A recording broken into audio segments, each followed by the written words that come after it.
Alhamdulillah wassalatu wassalamu ala Rasulillah wa ala alihi wa sahbihi wa mawala. Faqala ta'ala a'udzu billahi minasy syaithanir rajim. Ya ayyuhalladzina amanu taqullaha wa tanzur nafsun ma qaddamat wattaqullaha innallaha khabirun bima ta'malun. Wahai orang-orang yang beriman, bertakwalah kepada Allah dan hendaklah setiap diri kita melihat apakah kita sudah punya persiapan dan kesiapan. Jadi wal tanzur nafsum ma qaddamat liwat, itu ada dua artinya, persiapan dan kesiapan. Ada beda dalam bahasa Inggris. Persiapan dalam bahasa Inggris disebut sebagai preparedness. Preparedness itu persiapan. Persiapan artinya ada dah kita menyiapkan harta benda, ada dah kita menyiapkan fasilitas, sarana prasarana dan alat. Itu namanya preparedness. Ada tak kita mempersiapkan harta benda untuk anak-anak kita? Ada tak kita mempersiapkan fasilitas untuk anak kita? Itu namanya preparedness, persiapan. Kemudian yang kedua, kesiapan. Kesiapan bahasa Inggrisnya readiness. Beda, readiness, yaitu menyiapkan mental. Menyiapkan mental. Maka Allah mengatakan wal tanzur nafsum ma qaddamat liwat. Hendaklah tiap diri kita tahu apa persiapannya dan apa kesiapannya.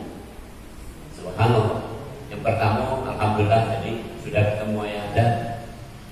Ini sudah dapat cerita kan ini? Sudah. Jadi juga saya mau mengatakan bukti bahwa satu ya, kalau ukur ayah Anda misalnya kemarin dengan sakit seperti itu, umurlah berapa? Perhatikan kalimatnya. Jadi sakit, sembuh, sehat, wafat, itu semua adalah haknya Allah. Itu tolong camkan dari Allah. Itu haknya Allah. Sama sekali tidak kasih hak kita. Sehat, sembuh, sakit, wafat itu hanya Allah. Tinggal bagaimana kita mensikapi supaya kita ini bisa tadi punya apa tadi? Persiapan dan kesiapan. Untuk itu pelajaran pertama hari ini adalah saya akan urutkan nikmat Allah dan makmanu kita pacak menyikapi nikmat Allah. Ada nikmat Allah urutan yang nomor satu, yang paling tinggi adalah nikmat hidup. Nikmat hidup. Tadi pagi sebelum bangun kita itu mati. Silakan buka di Al-Quran surat nomor 39 Az-Zumar. Kamu cari bahwa pada waktu tidur nyawa manusia itu diambil oleh Allah. Kemudian atas izin Allah, kehendak Allah, maka waktu pagi ada yang dibalikkan, ada yang tidak. Ada yang dibalikkan, ada yang tidak. Yang tidak berarti mati. Nah, kemudian ini tidak usah kita pertanyakan, karena Allah sudah berfirman, yas'alunaka 'anir ruh, qul ar-ruhu min amri rabbi, wa ma utitu min al-'ilmi illa qalila. Dan mereka bertanya tentang ruh yang menyebabkan manusia itu hidup.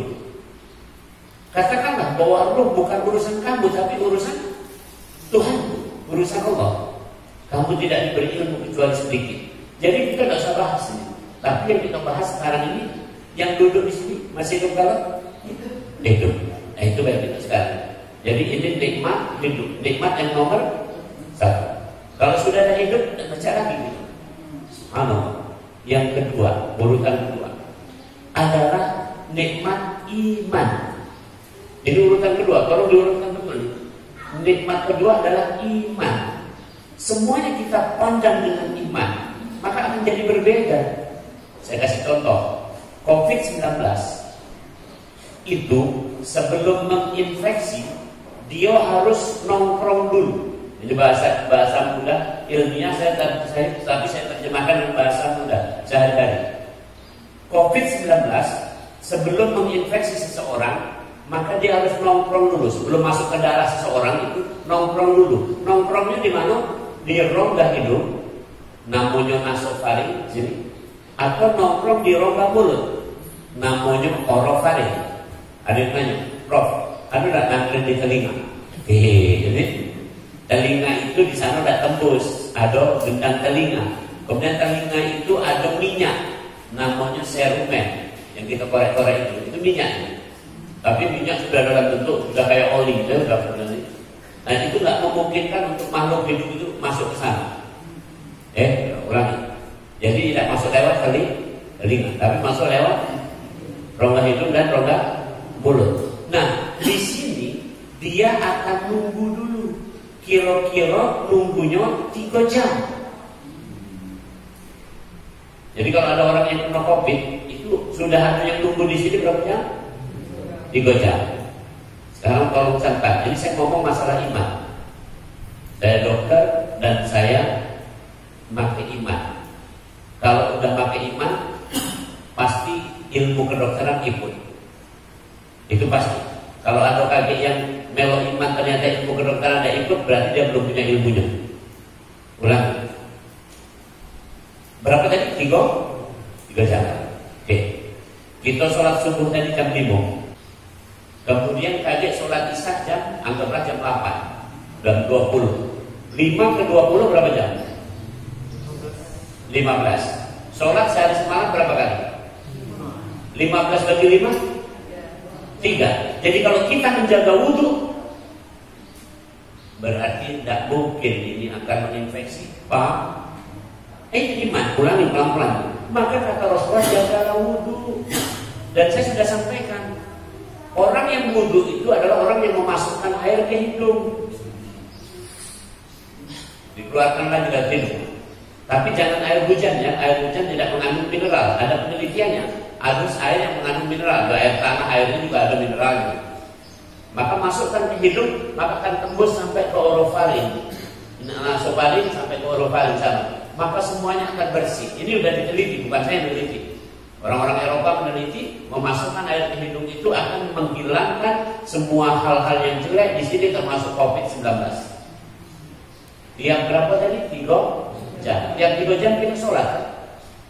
Anggaplah di rata-rata tadi ya. Jam 5 sholat. Sholat isya terakhir jam 20. Terus saya sudah pernah ngasih pengajian di sini. Menjelang tidur kita harus butuh. Selesai. Mas Bulo, masalah buat lo. Kan gitu. Ini iman ini. Yang lain lagi, mohon maaf, kita nak sholat, wudu, kemudian kentut. Yang kita cuci bokong atau wudu lagi? Itu iman masalahnya, bukan masalah akal, tapi masalah iman itu.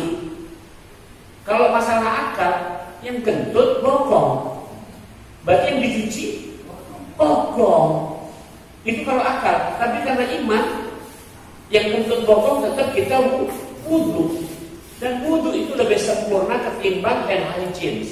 Hand hygiene itu kebersihan tangan, cuci tangan termasuk dalam. Itu lebih sempurna wudu itu. Subhanallah. Oke. Jadi nikmat kedua apa tadi? Nikmat pertama hidup. Oke. Ini diurutkan supaya hafal. Nikmat ketiga adalah sehat. Sehat dong? Kalau tidak sehat, Sanor masih ke Busri. Nah, agak jauh lagi ke arah Syed Sanor. Tapi punya ini sehat kalau sudah, nggak usah diproblemkan. Itu ada yang memposting, mengcopy paste postingan dari seorang perempuan di Amerika ngomong, saya memakai masker karena saya berpendidikan. Saya kelihatan sehat, tapi boleh jadi saya membawa virus. Ngomong kok jelek. Perhatikan, saya memakai masker karena saya berpendidikan. Berarti apa yang tidak pakai masker sekarang tidak pendidikan kan? Paham? Segala sesuatu itu harusnya pakai ilmu, bukan pakai pendidikan. Inna sam'a wal basar wal fu'ada karena ulaika anhu mas'ula. Pendengaran, penglihatan dan hati pikiran, semua akan dipertanggungjawabkan. Saya nggak pakai masker pagi ini mengamalkan seperti yang diamalkan Muhammad Salah, Sadio Mane, Cristiano Ronaldo. Siapa lagi? Ya, itu isi kembar itu siapa? Si kembar yang pemain Indonesia ini kemarin tadi malam aku lihat main lawan Bulgaria kan? Itu main sepak bola pakai masker. Tabrakan nggak main sepak bola? Sehat nggak mereka? Nah saya sehat. Kira-kira begini. Bukan berarti atas masker kamu melepas galau. Maksudnya ada alasan. Setiap tindakan kita ini ada ilmu itu. Jangan melakukan ini. Saya kelihatannya sehat. Aku luruskan. Ada dokter ngomong itu, aku ingatkan. Woi, kita ini sehat. Jangan kamu ngomong itu. Dijawabnya, maaf Prof, kelihatannya sehat, Prof, bukan sehat. Kok ngomong begitu? Apa yang dimaksud sehat? Apa yang dimaksud sehat? Mudah ya, yang dimaksud sehat tidak sakit. Selesai. Loh, ini benar ini. Sekarang sehat tidak ini? Oke. Kalau mau sehat lebih tinggi lagi, sehat itu adalah tidak sakit dan waras. Itu sehat. Contoh, ada orang tidak sakit, berarti sehat ya. Tapi ngomongnya hafiz Quran radikal, remaja masjid radikal, tidak waras ya. Paham? Nah, ini harus tegas. Ini saya datang ini supaya tegas ya. Satu tadi apa ketegasan? Nomor satu, hidup. Hidup tidak usah kita bicarakan, itu punyanya Allah. Kedua, iman. Tadi pakailah iman dalam hidup ini, jangan tidak dipakai. Yang ketiga apa ini? Sehat. Yang dimaksud sehat tidak sakit. Kalau mau naik lagi, sehat adalah tidak sakit dan waras. Dan selesai masalah. Itu nikmat ketiga. Nikmat keempat. Ini urutan supaya prioritasnya tahu. Jadi cari dulu hidup.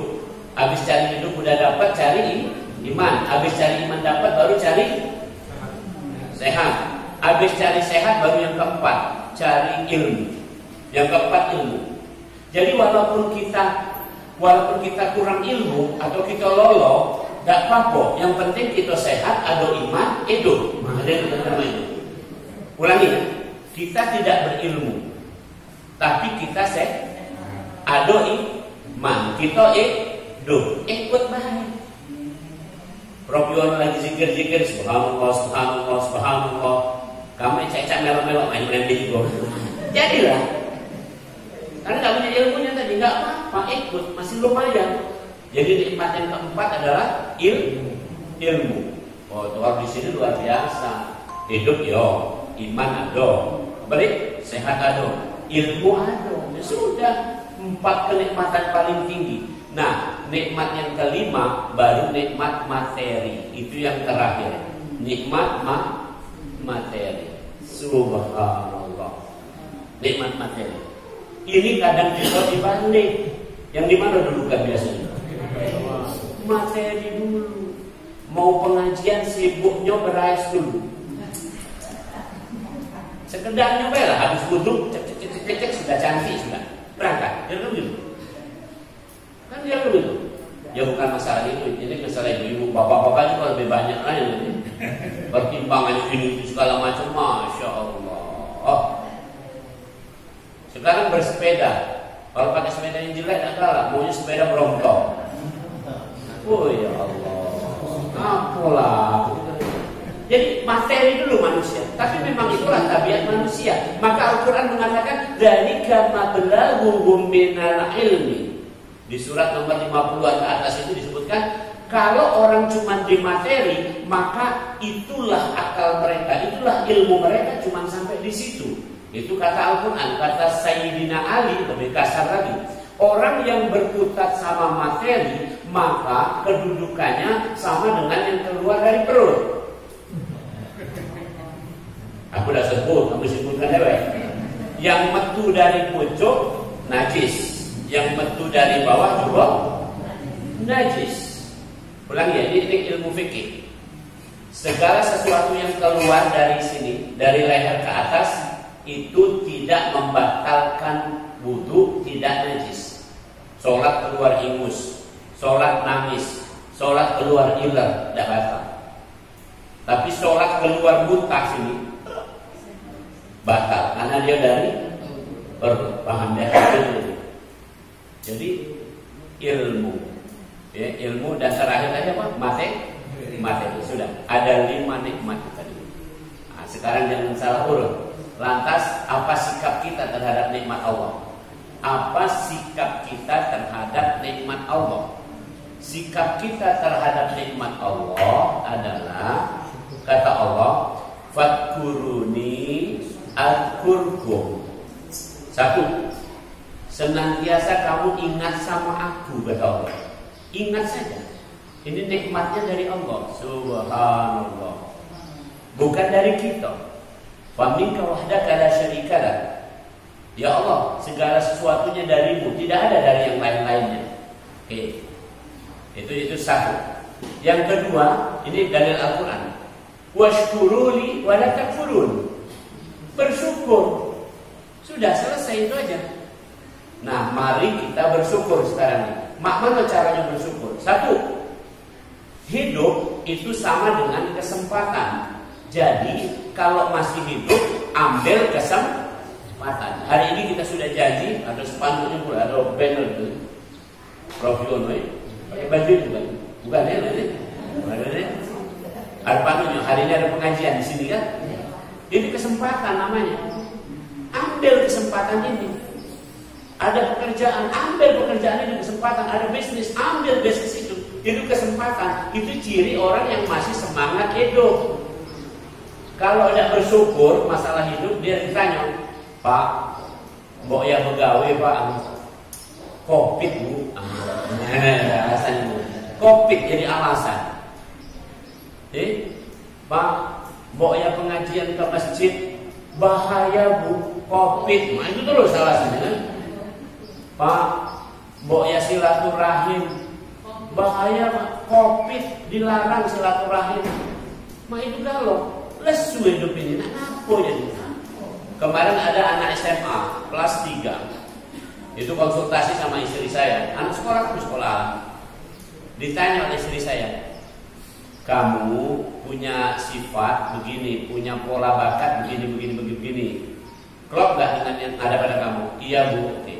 Sekarang pertanyaannya, dengan bakat yang demikian bagus ini, dengan pola bakat yang bagus ini, kamu nak ngapo? Jawabannya apa? Tidak tahu kan? Main juga. Nak kuliah tidak? Tidak. Jadi nak ngapo? Tidak tahu lah. Main. Kenapa? Hatta zurtumul maqabir. Ketika sudah di dalam kubur, orang itu pasti tahu. Karena Allah mengatakan, kala sawfa ta'lamun. Namun kalau sudah di kubur, kamu pasti tahu bahwa hidup ini berharga. Jadi jangan sembarangan. Hidup ini berharga. Nah, terus ada yang ngomong, kalau hidup ini berharga, ngapa Prof Yono itu cak selebornian, pengajian, ini, rapat-rapat segala macam, ngapa nak selebornian? Ini namanya terukur, diukur dengan ilmu. Itu aku bukan sembarangan melakukan hal-hal itu tanpa ada dasar ilmu. Ada galonya gitu. Jadi intinya, ya. Jaga kesehatan. Contoh sekarang ini, 80% COVID-19 itu akan hilang di area yang ada airflow. Ada airflow enggak ini? Itu dibuka. Ada airflow? Ada. Ditambah lagi sunlight, sinar matahari, UVA, UVB, UVC masuk. Dan itu semua memusnahkan virus apapun 99%. 1%-nya itu milik Allah lagi, disimpan dulu kan. Tinggal kalau mama ini tidak bersyukur, jauh kan? Kira-kira jauh sih. Udah selesai. Masker ini perannya kira-kira hanya 5% saja. Sekarang apa yang disarankan Menteri Kesehatan? Sama dengan yang saya omong dari awal. 3M ditambah 2. 3M itu masker, mencuci tangan, menjaga jarak. Ditambah apa? Yang paling pentingnya bukan itu ternyata. Kata Menteri Kesehatan, jaga imunitas. Pernah saya ngomong itu? Yang kedua, yang hadir yang sehat, yang nggak sehat jangan hadir. Beliau waktu sakit hadir nggak? Tidak. Kalau pernah hadir aku boleh. Ngomong sama Pak Rudi nggak? Ayah nggak usah hadir dulu. Kira-kira mah itu. Udah selesai itu aja urusannya. Kenapa mesti ribut-ribut? Jadi kalau hadir ini pastikan sehat. Saya udah ngomong, Pak Dokter, tapi yang hadir kalau batuk. Yang dimaksud batuk COVID itu adalah batuk yang frekuensinya kira-kira 1 menit lebih dari 10 kali. Itu baru batuk. Tapi kalau cuma itu bukan batuk, tanda supaya ceramah ini berakhir. Gitu. Masya Allah. Aduh. Jadi yang pertama bersyukur kalau kita hidup itu berarti kesempatan hidup sama dengan kesempatan. Jadi take, bahasa Inggrisnya take the advantage. Ambil kesempatan ini karena itu akan menguntungkan untukmu. Ya, itu satu. Yang kedua, iman. Iman itu Yazid yang kus, tapi salah paham, banyak salah paham karena nggak pakai ilmu. Iman itu mesti dipadukan sama ilmu. Iman ditambah ilmu, imannya naik. Iman naik, maka ilmu akan naik. Karena orang yang imannya naik, pasti dia haus untuk mencari ilmu. Ulangi. Iman ditambah ilmu sama dengan iman naik. Iman naik, maka curiosity, bahasa Inggrisnya, rasa ingin tahunya akan naik. Rasa ingin tahu naik, ilmunya naik. Tadi ilmu naik, iman akan naik. Jadi iman itu memang naik turun. Tapi naik turunnya begini. Tolong perhatikan tangan saya. Iman kita start dari sini. Ini titik ini, depan hidung saya. Sini ya. Ini iman kita. Naik, oke? Turun, oke? Masih di sini ya. Terus naik lagi. Turun, naik lagi, turun, naik lagi, turun, naik lagi, turun, naik lagi, turun, naik lagi, turun. Beda. Tadi di depan mana tadi? Depan hidung. Sekarang di mana? Di pojok kepala aku. Enggak, maksud saya hidung ini tadi adalah threshold. Ini batas. Kalau di bawah ini barulah kita jelek. Tapi kalau naik turun di sini biasa baik. Masih bujang. Pecah alimnya. Cek, kita nyanyi sih haram. Cek, kita main futsal haram pakai celana pendek. Masih muda.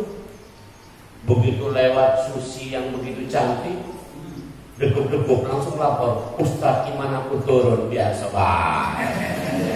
Turun tapi di tempat tinggi ini tadi sudah, paham ya? Beda sama yang lewat adalah Agnes Monica. Kawin kamu sama dia. Nah itu berarti di bawah threshold karena menjadi kufur. Paham? Jadi iman yang disebut naik turun itu naik turun seperti saham. Naik turun bukan pada titik pertama, tapi naik terus. In average, secara rata-rata naik terus. Sama dengan harga emas tadi. Harga emas misalnya tahun 2019 itu harganya di angka 500.000. Sekarang angka 1 juta. Tapi kan naik turun juga. Dulu 500.000, 520, 515, 530, itu naik terus. Lama-lama 600. Naik turun begitu. Nah itulah iman naik dan turun. Nah naiknya iman dengan ilmu. Sudah selesai ini. Jadi dengan harapan saya dengan pengajian ini kapanpun kita ada pengajian, ada baca buku, baca koran apa kita sajidin ya segala macam itu naiklah iman kita. Pas begitulah selesai turun ya. Tapi naiknya di pojok masih kan? Santai. Kamu gertak setan dulu. Tenang baikan. Aku turun juga sudah di posisi pojok. Tenang baik. Kira-kira apa itu? Subhanallah. Nah itu yang kedua ya iman. Yang ketiga apa tadi? Hidup, iman, terus sehat. Nah sehat itu kata kuncinya cuma satu. Sehat kata kuncinya adalah imunitas. Saya ulang lagi. Jadi kapan kita punya imunitas berarti kita sehat. Imunitas itu ditandai dengan antibodi. Ulangi. Imunitas ditandai dengan antibodi. Sekarang praktisnya saja. Kalau kita periksa rapid test atau serologi atau apapun itu, tolong periksa di tempat yang ada tulisannya IgM, IgG. Jangan cuma reaktif non reaktif, karena reaktif non reaktif tidak bisa ditafsirkan. Saya jamin ayah Anda kalau diperiksa reaktif IgG. Kalau reaktif IgG artinya orang ini sudah kebal, karena IgG muncul hari ke-14 paling cepat. Jadi kalau IgG-nya tinggi, paling tidak dia sudah hari ke-21 atau lebih. Artinya apa? Saya sampaikan, virus COVID-19 itu akan mewabah, akan menjadi penyakit hanya pada minggu pertama. Kalau orang ini menjadi berat dan meninggal, akan meninggal di minggu kedua. Minggu kedua berarti hari 14 hari kan? Kalau lewat dari 14 hari, berarti dia recovery. Bakso Palembangnya boleh. Lebih hebat lagi, dia akan healed. Healed itu bakso Palembangnya sembuh. Apa beda recovery sama sembuh? Beda. Recovery itu mungkin baik masih positif, tapi tidak ada lagi gejala. Kalau sembuh tidak ada gejala plus tidak lagi positif alias negatif. Kira-kira begitu. Nah itu karena peran apa tadi? Imunitas. Imunitasnya ada apa namanya? Antibody. Antibody itu mudahnya ada dua. Satu namanya IgM. IgM bukan IgM tempat Marzuki. IgM. IgM itu immunoglobulin M. Itu muncul seminggu pertama. Kalau muncul IgM, kita harus waspada. Orang ini masih dalam keadaan penyakit awal. Tapi kalau muncul IgG, orang ini sudah tenang. Jadi kemarin ada pasien diperiksa, muncul IgG. Kata dinas kesehatan, tolong ini di swab. Panggil sini. Siapa nyuruh kamu nyuap? Prof, ini reaktif. Reaktif apa? Tengok. IgG, kamu tak ada artinya apa? Tidak tahu Prof, sini gua aja. IgG yang setinggi ini, IgM tidak muncul lagi. Berarti kalau IgM tidak muncul berarti sudah pasti lewat minggu pertama. Ada pertanyaan? Aduh, IgM muncul, IgG muncul. Berarti hari keberapa itu? Ayo, ini berlatih otak, pelan-pelan. IgM itu muncul minggu pertama. Hilang kira-kira paling lambat hari ke minggu kedua atau minggu kedua lebih dikit. Itu IgM. Nah, IgG muncul minggu kedua. Nah, kalau diperiksa reaktif IgM IgG berarti hari berapa? 8 ke atas. Ya, 8 ke atas. Nggak mungkin dia pada hari, bahkan lebih tepatnya 14 ke atas. Karena IgG akan muncul di hari keberapa tadi? 14. Tapi pasti di bawah hari ke-20-an, kira-kira gitu. Subhanallah.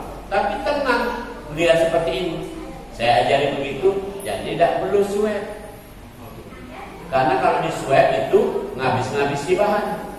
Yang kedua, nyemaskan dia ini cemas, tak kerja tidur dia. Mana kamu periksa lama, 15 hari baru metu. Stres nih. Berapa ongkos stres sebenarnya? Jadi sehat itu kalau ada antibody. Bapak Ibu, saya udah sering ulang, saya ulang lagi tidak apa-apa. Antibody itu akan muncul dan bagus kalau kita melakukan 4 hal ini. 4 hal. Satu, cukup tidur. Tidak sembarangan cukup tidur ini. Apalagi cukup tidur mimpi bagus. Wah, ini cocoknya nih. Loh, karena ada ibu-ibu tidak bisa tidur, berobat kan? Unjuk obat tidur. Balik lagi, ngapa Bu? Mimpi buruk Prof. Akhirnya aku sarankan ibu kurang zikir. Karena ngomong ini, aku sebenarnya nak nunjuk tahu ibu ini dari awal tapi tidak lemah. Ini pejabat kan, ibu pejabat. Jadi aku nak nunjuk tahu, caranya ibu ini kurang zikir. Saya kalau payah tidur, saya zikir. Nak tidur itu tak payahnya. Maksud saya, subhanallah. Pokoknya tidur dewek lah. Tak terserah kapan tidurnya. Pokoknya tidur. Itu payah lemah. Ya, oke. Ulangi, ya. Lagi cukup apa? Tidur. Bisa cukup tidur 6 jam. 6 jam. Jadilah 6 jam. Ya. 6 jam. Tadi malam saya tidur jam berapa ya? 11 kali ya. Saya bangun jam 3:30. Berarti tidak sampai 6 ya. Jadi siang aku nak tidur lah supaya jadi gimana? Kira-kira itu. Ini ada sederhana baik. Hitung deh. Aduh, saya waktu itu kerja 3 hari berturut-turut nggak tidur. Maka akhirnya utang berapa jam? 18 jam. Maka kemudian hari keempat kelima saya nggak mau diganggu. Hidup aku. Sholat subuh, kemudian sudah matahari terbit, hidup aku. Ya, terus siang hidup lagi. Sampai nutupi yang kurang tadi. Benar ini. Udah kan bisa kan? Kalau bapak-bapak tidak usah disuruh ya ibu-ibu ya. Soalnya laki aku tidur terus ya. Ada lagi. Oke. Yang kedua, cukup makan. Subhanallah. Pagi ini tadi aku sarapan tadi di Pertamina tadi. Pakai anu pulau, nasi minyak plus daging kambing. Sudah, bukan aku nak cerita sama kamu ngampuk bukan ya. Ini namanya cukup makan. Jadilah ini. Jangan sampai sore juga ini. Ya cukup makan. Bisa cukup makan? Bisa. Yang ketiga, cukup gerak. Bisa? Nah, saya kasih contoh. Gerak yang paling bagus di dunia ini, gerak yang paling bagus adalah sholat. Jadi jadikan sholat sebagai template bahasa Inggrisnya. Template bahasa Inggrisnya cetakan. Atau bahasa Palembangnya patokan. Jadi kalau kita nak bergerak, gerak patokannya adalah sholat. Paham? Ulangi, contoh. Kalau kita mau gerak dalam keadaan berdiri, maka berdirinya berdiri sholat. Perhatikan, berdiri sholat apa? Ciring. Sholat itu tegak atau lesu? Tegak. Kalau sholat lesu, munafik. Aku contoh. Ada orang sholatnya main. Itu kata Allah, idza qamu ila sholati qamu kusala. Orang-orang munafik kalau berdiri sholat kelihatan malas. Kalau tentara begini, aku lewat, siap Pak Dokter, siap. Hari apa tuh saya dipanggil Pangdam, diskusi sama bos-bos itu. Ada 3 jenderal, 4 Pangdam, Kasdam, terus Irdam, Inspektorat Dam, bersatu lagi Kepala Staf Ahli Pangdam. Itu jadi di Kodam ini ada 4 jenderal.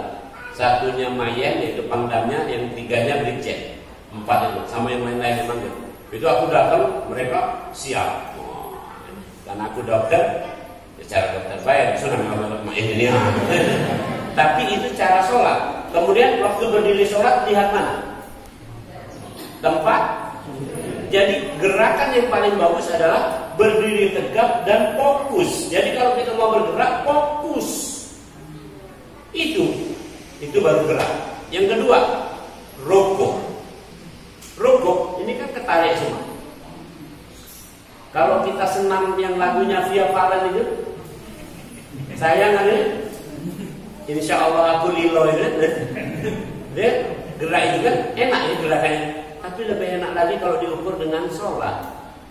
Ini nggak akan ada encok-encok ya. Karena sholat lurus. Sujud sambil mata dibuka. Subhanallah. Aliran darah ke sini semua. Ibu-ibu kalau hamil banyak sujud, anaknya tidak akan sungsang. Karena terjadi putaran yang bagus di sini. Subhanallah. Itu gerakan yang paling bagus sholat. Jadi kalau kita orang Islam mestinya gerak kita bagus. Kalau gerak bagus berarti imunitas bagus. Jadi rumus pertama tadi cukup tidur. Kedua rumus cukup makan. Ketiga cukup gerak. Gerak yang paling bagus contoh sholat. Yang keempat adalah pikiran positif. Pikiran positif. Tadi sudah saya ajarin. Kalau ada masalah materi itu masalah nomor berapa tadi? Paling terakhir. Ini masalah materi, kamu ribut niat. Motor dipinjam kawan, dipikirin sampai stres. Itu kan barang namanya cuma. Sekarang kalau nak dipikir, kalau kesehatan dipinjam kawan, nah baru kamu pikirkan. Cek, aku ini sakit, tolong dong pinjam kesehatan kamu, unjuk kamu baik sakitnya, aku jadi sehat, mau nggak? Nggak mau. Kan gitu. Tapi kalau cuma barang-barangnya sudah hilang ya sudah. Ya nggak ngapo kan gara-gara begitu. berarti bukan rezeki kita. Kata orang, enak betul Pak Dokter ini ngomong gini. Bukan, saya itu cuma ngajari. Kita datang dulu pakai motor kan deh. Ibu-ibu waktu bayinya lahir, sama motor apa ini Mio. Maka dinjuk nama Mio anaknya. Tidak mungkin. Lahir kemudian sampai pakai cincin sudah 2 gram, tidak mungkin. Benar ini. Jadi mengajarkan kepada kita semua. Jadi oke, pikiran kok positif. Dalam bahasa Al-Quran ada 2. 1, husnuzon, sangka baik. Sudah sangka baik saja. Tadi waktu Prof Yono belum datang, apa kata pembawa acara? Ya, pecahnya Prof Yono datang. Nah itu husnuzon. Tapi kalau husnuzon, pecahnya Prof Yono masih ada di Lembang ini. Jadi kapan pokoknya datang pokoknya ada itu. Itu ceritanya, mudahnya kayak itu. Orang yang husnuzon enak betul husnuzon. Enak. Subhanallah. Istri saya nanya, "Mas, orang itu kok begini-begininya?" Tidak, mungkin mah ini dia. Ada ya, kita giring ke husnuzon. Jangan ditambahin. Yo memang mah itu dia. Memang mau tambah. Itu rusak pikiran kita. Yang kedua, kata Al-Qur'an, wala taj'al fi qulubina ghil. Jangan iri dengki. Saya terangkan. Iri boleh, dengki tidak boleh. Tapi iri pun terbatas. Kata Nabi, iri itu terhadap 3 orang. 1, iri terhadap orang kaya yang dengan kekayaannya itu dia banyak melakukan ziswa, zakat, infak, sedekah, wakaf. Irilah kita sama orang seperti itu. 1. Yang kedua, irilah sama orang yang punya ilmu, yang dengan ilmunya ngajar terus. Kapanlah aku baca itu nih? Coba siapa nak gantikan aku ngajar sini? Kan di rumah itu. Tapi kamu berdoa pasti. Moga aku baca, kalau aku tidak baca anak aku. Di rumah itu kan? Itu iri boleh. Yang ketiga, iri sama orang yang punya amal. Iri sama orang yang punya amal.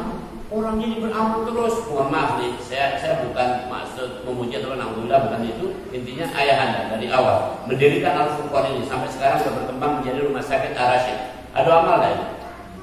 Kemarin Pak Rudi kita ketemu di BPJS, karyawannya kan 360 ditambah bini atau laki tambah anak 3, berarti jumlahnya 360 kali 5. Jadi anggaplah 2000 yang ditanggung rumah sakit Al-Rasyid. 2000 itu kalau diunjuk sedekah, karena bayaran kepada karyawan itu namanya sedekah. Pekerjaan karyawan adalah amal jariah. Woi, siapa dak iri sama beliau? Nih, Nah, boleh iri mah itu, tapi jangan dengki. Apa itu dengki? Dengki menginginkan nikmat itu hilang dari orang itu. Siapa lah yang ceramah itu? Prof Yono, mau tidak baca ceramah lagi. Itu dengki. Siapa lah yang punya mobil itu? Wong kaya itu, mau mobil itu rusak. Namanya itu kan? Itu dengki.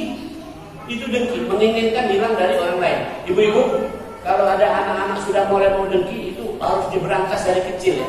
Contoh anak-anak dengki itu apa? Minjem mainan tidak dinjok, direbutnya, dirusaknya.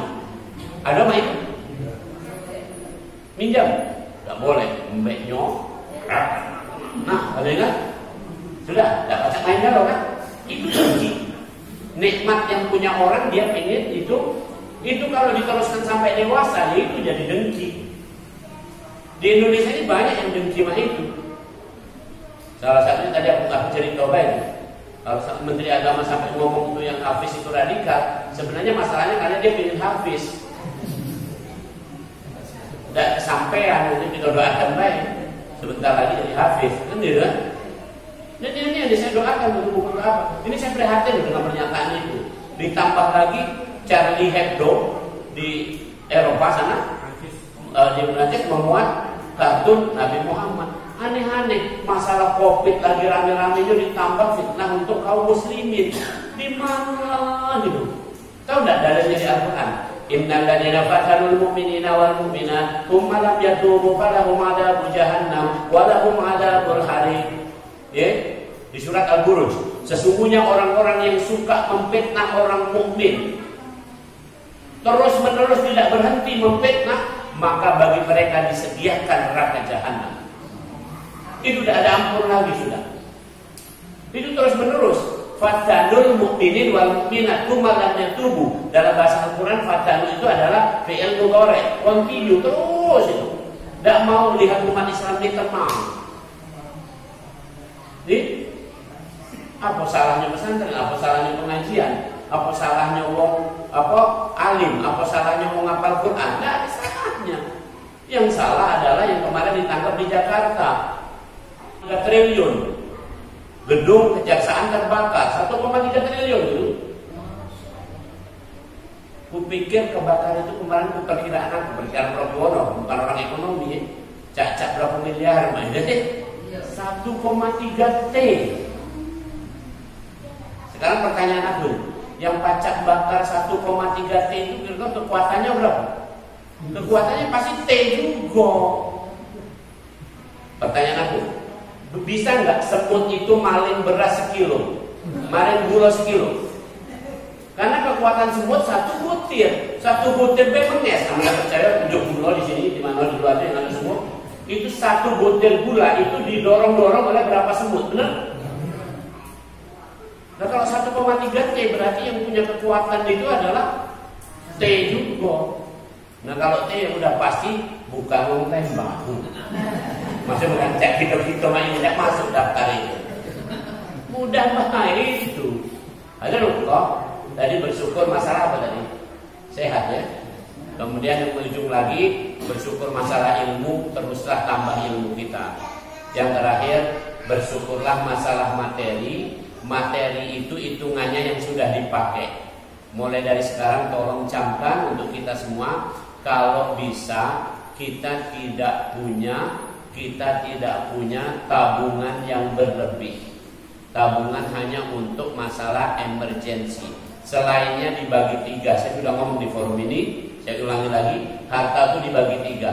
1, berikan kepada diri kita, orang tua kita, dan kerabat anak turunan kita. Kerabat kita itu nomor 1. Berarti 1/3 dikasihkan itu. 1/3 lagi digunakan untuk zakat, infak, sedekah. 1/3 lagi digunakan untuk bisnis supaya tetap muter. Selesai. Yang sisonyo dikitnya tidak sampai berapa itu, itulah yang ditabung untuk sekedar jaga-jaga. Kalau sudah seperti itu, yang 3 bagian tadi ada nilainya berapa? 1/3 yang diberikan ke keluarga itu sedekah. 1/3 yang zakat, infak, sedekah, wakaf itu juga sedekah. 1/3 yang digunakan untuk bisnis, masih ingat tadi? Di sini ada berapa guru, ada apa macam, galau-galau itu juga sifatnya sedekah. Jadi kira-kira 100% harta kita adalah untuk sedekah. Selesai catatannya di sisi Allah. Enak nian kalau main itu. Enak nian kan. Tapi kalau sekarang ini mau seperti apa? Bingung orang. Ini sahabat saya baru cerita. Di Pertamina itu ada Pertasamtan. Pertasamtan itu perusahaan gas gabungan antara Pertamina dan Samtan Korea.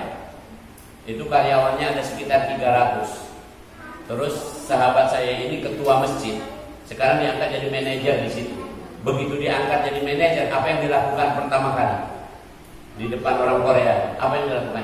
Yang dilakukan pertama kali adalah membentuk badan dakwah. Jadi orang Koreanya heran.